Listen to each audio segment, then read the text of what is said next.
van a tener luego un espacio de 10 minutos para sus preguntas, así que vayan apuntando las preguntas que tengan para el final. Listo, Priscila, dejo de compartir para que puedas compartir tu pantalla. Súper, perfecto. Comparto mi pantalla. Va, pues buenas tardes, noches a todos. Yo estoy en México, así que ya está oscuro, ya es casi noche. Me presento, soy Priscila Williams y el día de hoy les voy a platicar de algunos aprendizajes que he tenido en mi carrera como Product Designer. Un poco de mí, llevo más de 10 años en la industria financiera, trabajando siempre en áreas de diseño. He estado trabajando desde un banco en Nueva York para la base de la pirámide, como en BBVA, en Citibanamex y ahora en Nubank, en México. Y a lo largo de ese tiempo, bueno, he podido hacer proyectos con diferentes enfoques, desde Design Thinking, Customer Experience, User Experience y también Service Design. Y bueno, he tenido diferentes retos en mi carrera, desde idear productos financieros desde cero y no solo evaluar la propuesta del producto financiero per se, sino también ver cómo va a vivir en los canales digitales, como también descifrar cómo va a interactuar el equipo de Product Design con los diferentes equipos, ya que en organizaciones pues rara vez trabajamos solos, siempre estamos trabajando con diferentes stakeholders de ingeniería, de legal, de compliance, porque pues los flujos que estamos trabajando pues están sumamente regulados por por ser del sector financiero y pues al también hacer productos digitales pues siempre se depende de la factibilidad tecnológica y de cómo están construidos todos los fierros detrás de las organizaciones. Entonces, bueno, o sea, creo que a lo largo de estos 10 años, pues he podido ver que cada vez el equipo de diseño y de diseño de producto va cobrando más y más relevancia y las pláticas que va teniendo cada vez son más complejas. Y el equipo de diseño es sumamente necesario en este proceso de conceptualización de productos, porque pues de alguna manera el software ya se comió al mundo y todo es de alguna manera digital y los diseñadores son necesarios para simplificar esa complejidad y para hacer que justamente todo el lado tecnológico hable con los usuarios de manera que lo que se conceptualice pues corresponda al modelo mental que tienen los usuarios que vaya avanzando poco a poco de acuerdo a cómo piensan y cómo lo intuyen que va a estar avanzando para ayudarles a cumplir una tarea.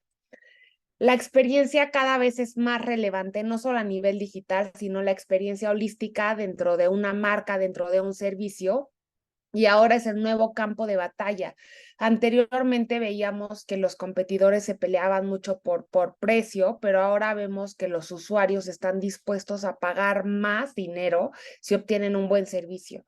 Hace unos años American Express hizo un estudio donde se dio cuenta que 8 de 10 personas van a estar dispuestas a pagar más si obtienen este buen servicio y no solo online, sino también offline. Y el 44% de los usuarios no van a regresar a este servicio si tienen una mala experiencia. Y entonces es por eso que, bueno, o sea, vemos muchísimas caídas de usuarios en flujos que se construyen pobremente y es por eso que tenemos que estar muy atentos a entender cuáles son esas pequeñas fricciones que van teniendo los usuarios a lo largo de estos flujos para entender cómo podemos ofrecerles buenas experiencias. Diseño hoy en día es vital para el éxito de los negocios digitales y hace algunos años InVision hizo un estudio donde entrevistó a 2,200 compañías, no sé si ya han visto esto, probablemente lo han visto.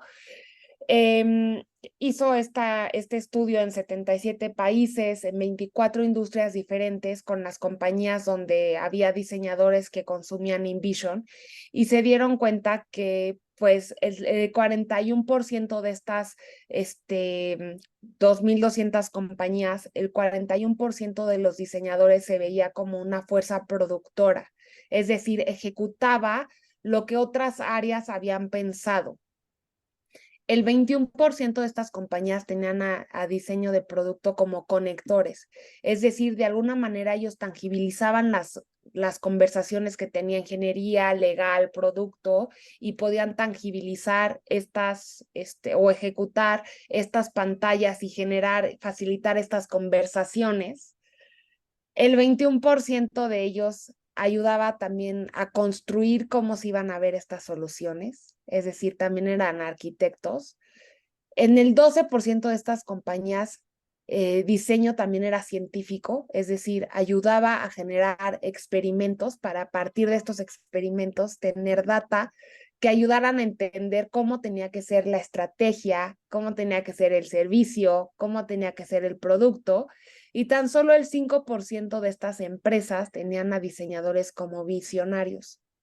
Hoy en día probablemente estos porcentajes han cambiado drásticamente porque en las empresas digitales diseño ya está embebido en las conversaciones estratégicas, ya que se necesita tener este punto de vista justo para entender cómo vamos a eliminar todas las fricciones que haya y cómo vamos a entender este modelo mental y cómo vamos a entender mejor a nuestro usuario para hacer productos congruentes con lo que necesitan los usuarios.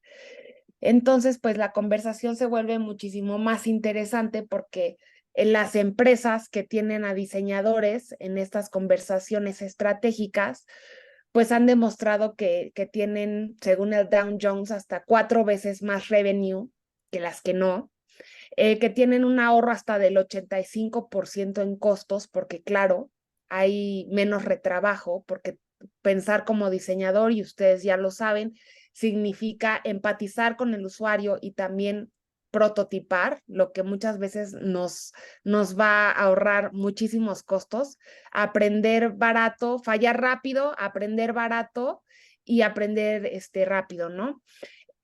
Bueno, también el tiempo de time to market aumenta muchísimo, es muchísimo más rápido porque los diseñadores justamente por cómo piensan se vuelven enablers y facilitadores de conversaciones y el valor de las empresas llega hasta a crecer hasta un 52% y crecer, bueno, 27 veces más que las que no.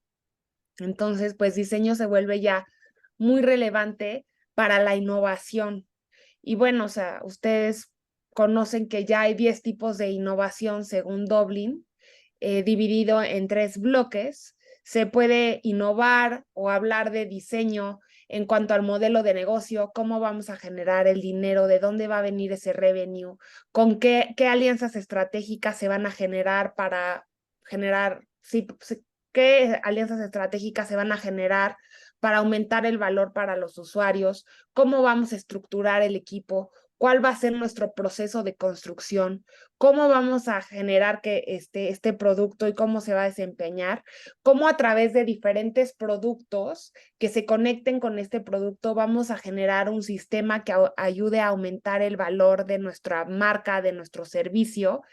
Y bueno, cómo nuestro servicio mediante nuestros canales y nuestra marca y nuestras interacciones a nuestro cliente van a generar una experiencia que nos ayude a generar lealtad y preferencia.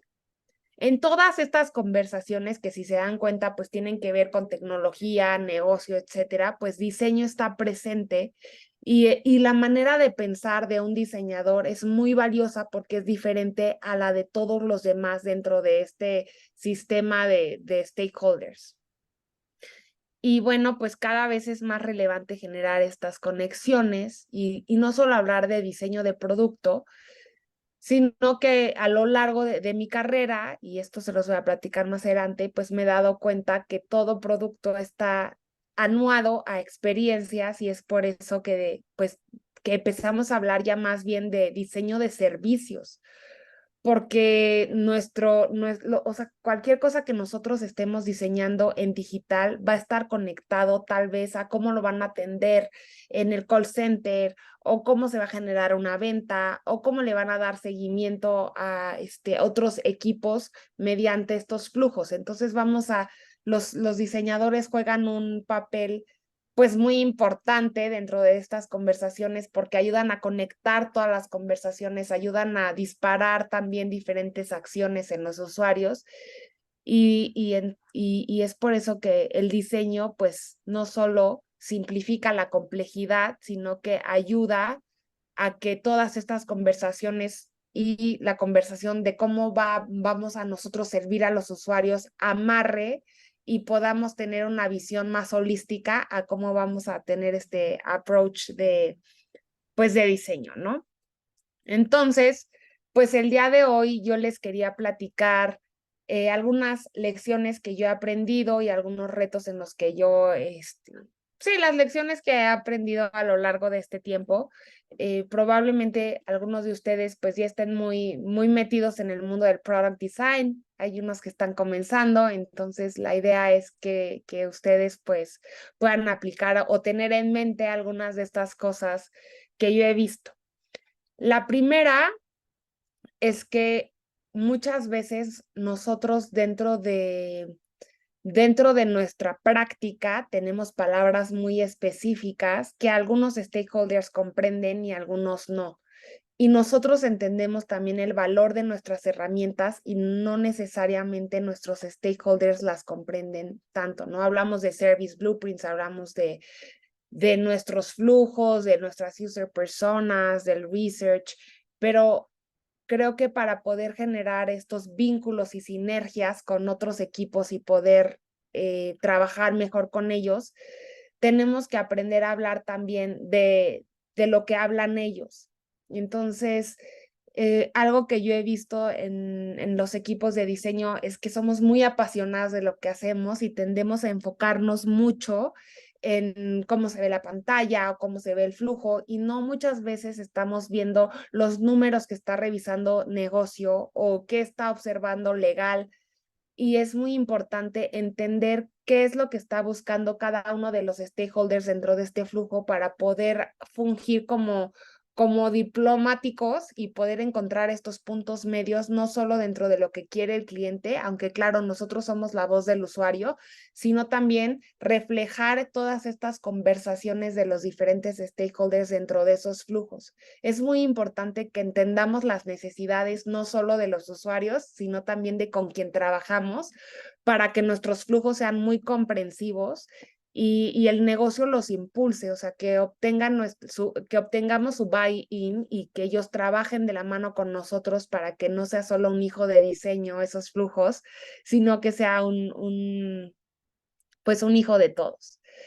Entonces es muy importante aprender de lo que ellos hablan y también poder contestarle en el lenguaje que ellos hablan para que las cosas que nosotros observamos cobren relevancia. Otra cosa que es muy importante y una de mis segundas lecciones y que creo que es importante que nosotros como diseñadores dentro de los proyectos o dentro de las organizaciones hablemos y hagamos a todos entender es que el diseño no es solo un evento, sino que es un proceso. Y con esto no me refiero a que tiene que tardar muchísimo tiempo o que tenemos que aplicar todas las herramientas, porque hay proyectos con tiempos muy delimitados, sino que tenemos que entender que siempre o sea, que siempre tenemos que tener una mentalidad del doble diamante, donde en el primer diamante vamos a tratar de entender muy bien este reto y en el segundo diamante vamos a tratar de solucionar el reto. Entonces, pues vamos a descubrir e investigar todo lo que rodea este problema que queremos resolver. Tenemos que empezar a definir en conjunto con nuestros stakeholders, pues como que cuál es ese reto para ya después empezar a idear y, claro, prototipar. Y para poder hacer una buena investigación, no solo hay que escuchar la voz del usuario, sino que también hay que asegurarnos de escuchar la voz del negocio, como decía en mi primer lección, y también escuchar la voz del mercado. ¿Qué están haciendo otros competidores que me van a servir para inspirarme? ¿O qué están haciendo otros no competidores, pero jugadores interesantes dentro del mundo digital, del cual yo puedo ir tomando cosas y trayéndolos a nuestros flujos, que aunque no estén directamente relacionados, pueden levantar la vara de nuestro flujo, ¿no? Claro que es importantísimo empezar siempre con la voz del usuario, entender muy bien qué es lo que piensan, cuáles son sus miedos, las pequeñas fricciones, porque muchas veces, por pequeña que sea la fricción, podemos llegar a tener caídas impresionantes dentro de los flujos. Entonces, pues es muy importante entender qué es lo que quieren las personas, qué es lo que está pasando dentro del mercado y qué está queriendo nuestro negocio. Y nuestro negocio de alguna manera se va a dividir en dos burbujas, que es la burbuja del negocio que va a estar pensando en números, va a estar pensando en revenue, va a estar pensando en conversion rate, cuántas personas entran a nuestros flujos, cuántas lo completan, cuántos cumplen la tarea y claro, pues que es factible tecnológicamente, porque nosotros en algunos flujos van a ser muy fáciles de construir, pero cuando dependemos de backends o de construcciones que dependen de otros sistemas, pues nosotros también como diseñadores de producto nos toca entender muy bien qué es factible y qué no es factible y cómo están construidos estos sistemas para entender cómo tiene que ser nuestro flujo, porque al final pues eso va a ir delimitando las alternativas que tenemos. En algunos casos vamos a tener carta blanca, pero la verdad es que yo pocas veces en mi carrera he tenido carta blanca. Entonces, bueno, la tercera lección es que dentro de los proyectos, dentro de las organizaciones, siempre como diseñador hay que asegurarnos de que todos comprendan cómo abordamos los retos nosotros. Y esto muchas veces implica hacer, pues, de alguna manera política interna y ayudarles a todos a entender cómo vamos a abordar el reto, qué es importante para nosotros, por qué eso también debería de ser importante para ellos. Y de esta manera vamos a ir encontrando aliados y hablar, y siempre es muy importante hablar de lo que se está haciendo. Pero esto está sumamente ligado con el primer aprendizaje de entender de qué hablan ellos, porque justamente por ahí les vamos a llegar. Muchas veces nosotros hablamos de lo que quiere el usuario, pero nuestros stakeholders a veces hablan de números y así los podemos ayudar a entender mediante números y es por eso que es importante que nosotros ayudemos a que logremos hablar como ellos, ¿no? Porque alguna vez alguien me dijo, pues está padre que tú hables de los clientes, pero eso es de alguna manera poesía, o sea, no me ayuda a tomar decisiones, porque pues si nos basamos en datos, a mí me gustaría basarme en data. Y hoy en día eso es posible. A partir de esa conversación, yo entendí que siempre tenía que juntarme con los business analysts o entender también dentro de mi investigación cuantitativa qué datos podía traer a la mesa para ayudarles a ellos a entender por qué tomaba ciertas decisiones de diseño. Entonces, pues hay que evangelizar bastante para que ellos no vean que diseño es como una caja negra, sino que entiendan el racional detrás de las decisiones de diseño que tomamos. Es decir, por qué estamos poniendo este content design de esta manera, por qué estamos poniendo este botón aquí o allá, por qué decidimos poner esta pantalla después que la otra. Es muy importante que nosotros seamos capaces de elaborar cómo estamos, o sea, sí, pues contar el racional de lo que estamos haciendo y poderla atar a todas estos datos que a ellos les parecen interesantes. Entonces, pues siempre hay que platicar de lo que hacemos y ellos, los stakeholders, les interesa entender porque les interesa también tener una opinión más educada. De alguna manera el diseño es súper subjetivo, entonces todos creen que pueden opinar fácilmente, pero cuando nosotros empezamos a contar el racional se dan cuenta que no es una opinión que se nos ocurrió en la regadera, sino que hay todo un racional detrás y es por eso que es tan importante poderlo estructurar y generar una narrativa que sea relevante para todos. También tener esto dentro de mi radar me ayudó mucho a entender y hacer un assessment de qué necesitaba dentro de mis equipos para poder ir aumentando de nivel. Esto es como un framework que plantea que hay 6 diferentes niveles de madurez de diseño y siempre me sirve como que al principio de mis proyectos para entender en qué nivel estoy y qué tanta energía le tengo que dar a justamente generar esta narrativa de cuál es el approach que vamos a tener. Hay equipos o compañías donde el diseño no, es totalmente ignorado y no es importante.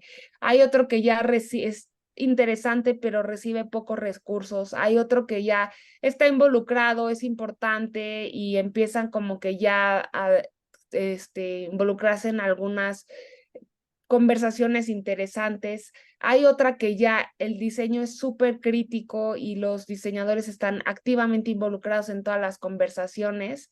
Y hay otras donde ya los últimos niveles, pues ya diseño es parte de la cultura o parte de la estrategia.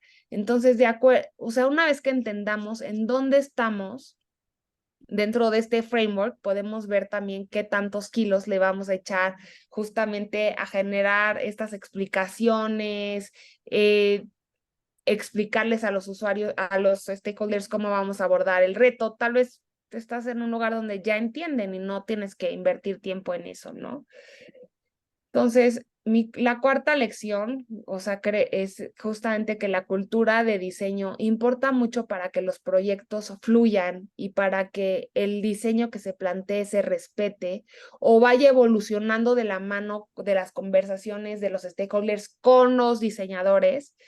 Y bueno, esto solo se logra a través de esta evangelización que yo platicaba y también de ser muy respetuosos con las ceremonias de diseño y abrirlas a los diferentes stakeholders para que ellos puedan participar, para que los stakeholders sean partes de este proceso de diseño en el que ustedes están y entiendan toda la información que consumieron para poder tomar decisiones.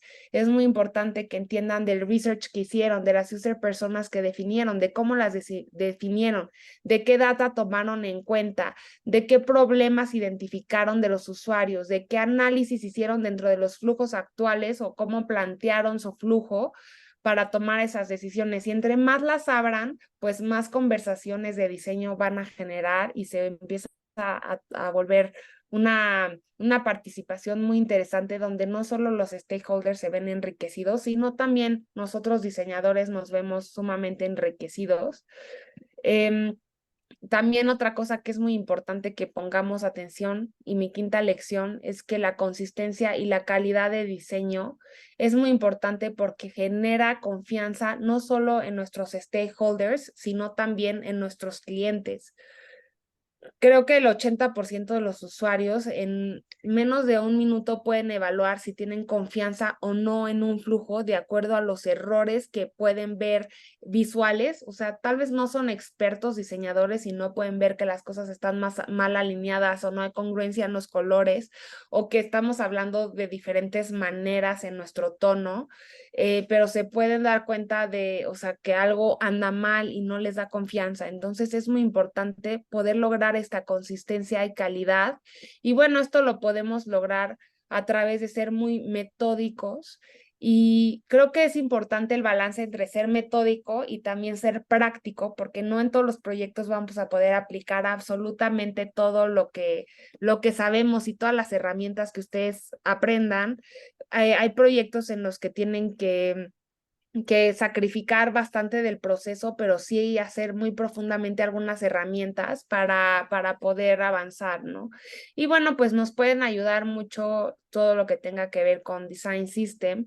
Siempre es muy importante tener los sistemas de diseño presentes en la mente o para empezar a construirlos o para empezar a consumirlos y alimentarlos, porque de esta manera vamos a ayudar a que nuestros flujos crezcan de manera consistente, porque pues en estos negocios digitales rara vez solo hay un flujo.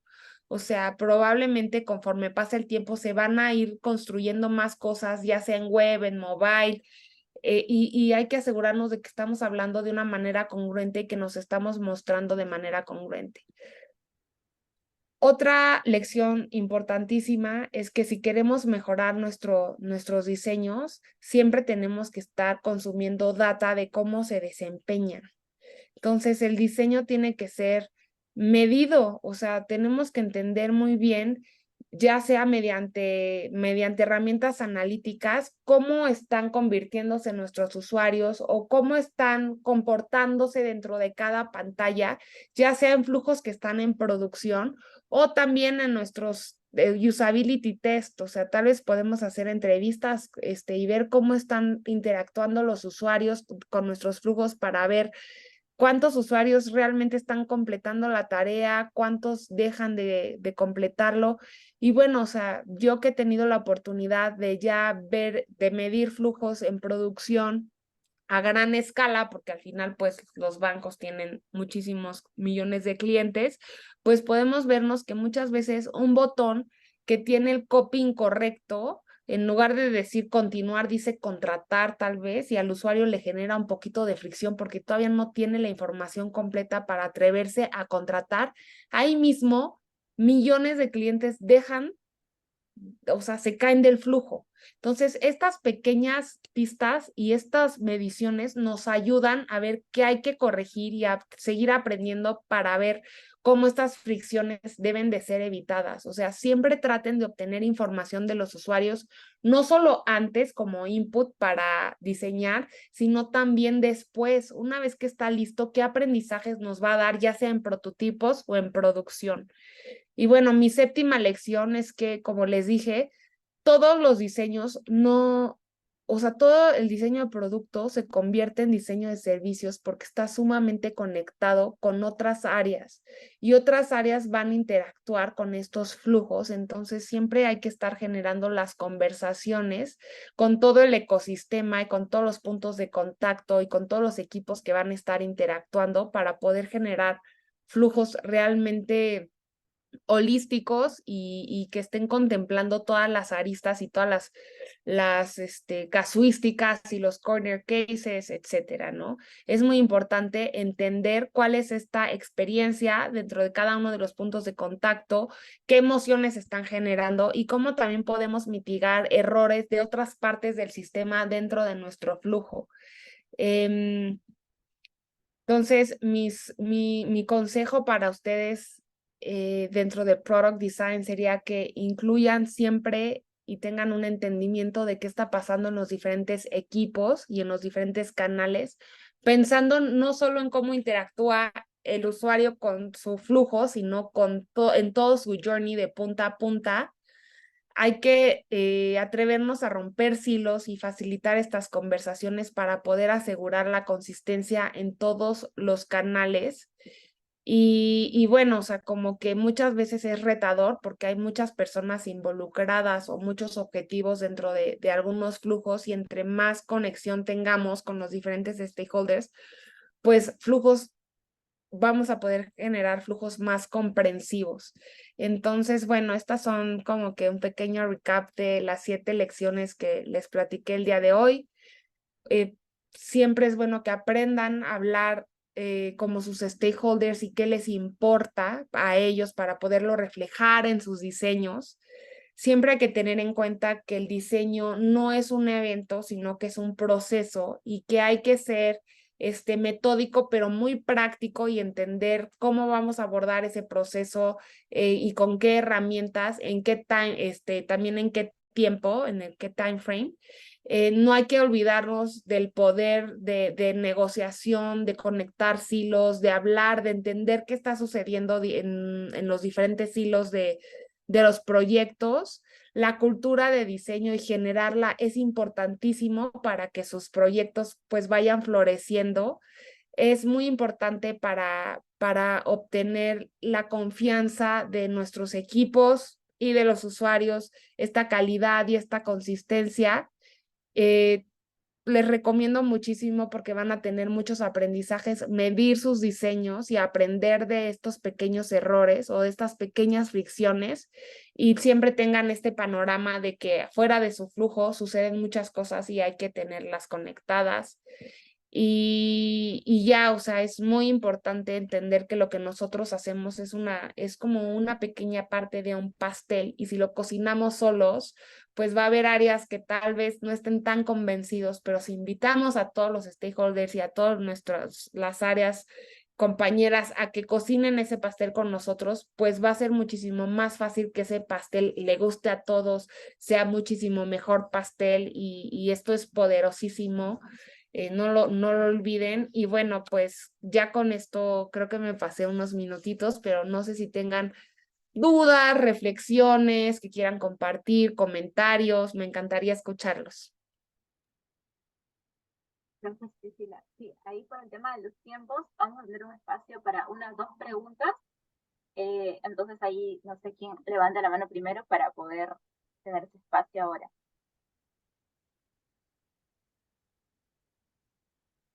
Ahí está, Milenka. Dale, Milenka, te escuchamos. Hola Priscila, ¿qué tal? Bueno, gracias por la explicación, por todos los aprendizajes ahí, que nos compartiste. Yo tenía una consulta partiendo ya, digamos, en el mundo laboral actual.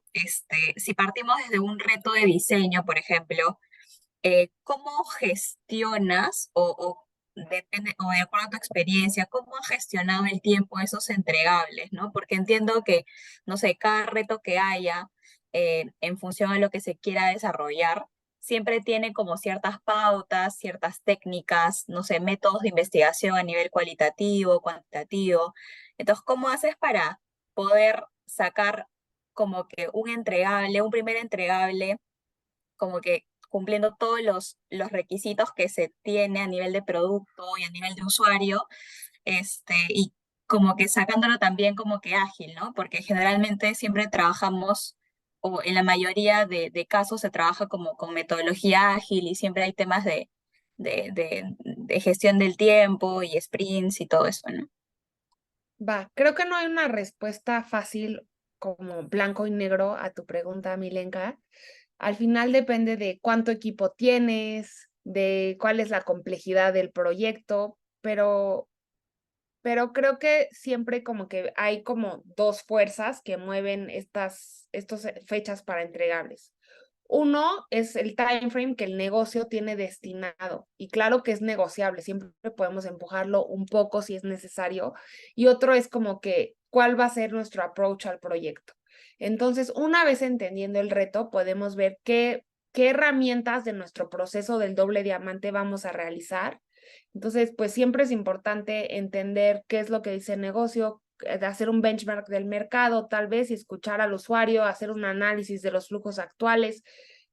Tal vez si ustedes deciden que es importante en su proyecto hacer user personas, pues las hacen. Y entonces mi recomendación es que primero hagan como que una lista de las herramientas que ustedes van a querer aplicar y cuáles dependencias hay entre ellas, ¿no? Entonces, tal vez para user personas lo que tienen que hacer es revisar la data actual y hacer algunas entrevistas. Entonces, una vez que desmenuzamos, digamos, las actividades que van a estar realizando, lo podemos poner en un Gantt, conforme a muchos factores, ¿no? O sea, con cuántos recursos cuento, con cuánto tiempo me está dando negocio y con base a eso, pues vamos a ver qué tan grande o qué tan pequeño va a ser nuestro scope. Entonces, pues realmente cada proyecto va a depender, pero a ver si te estoy respondiendo, pero creo que lo importante y el ejercicio que yo siempre hago es hacer esta lista de cosas que quiero hacer y el tiempo que yo propongo que pienso que me voy a tardar conforme a la complejidad del proyecto. Y eso lo voy platicando con los stakeholders y ahí vamos definiendo las fechas.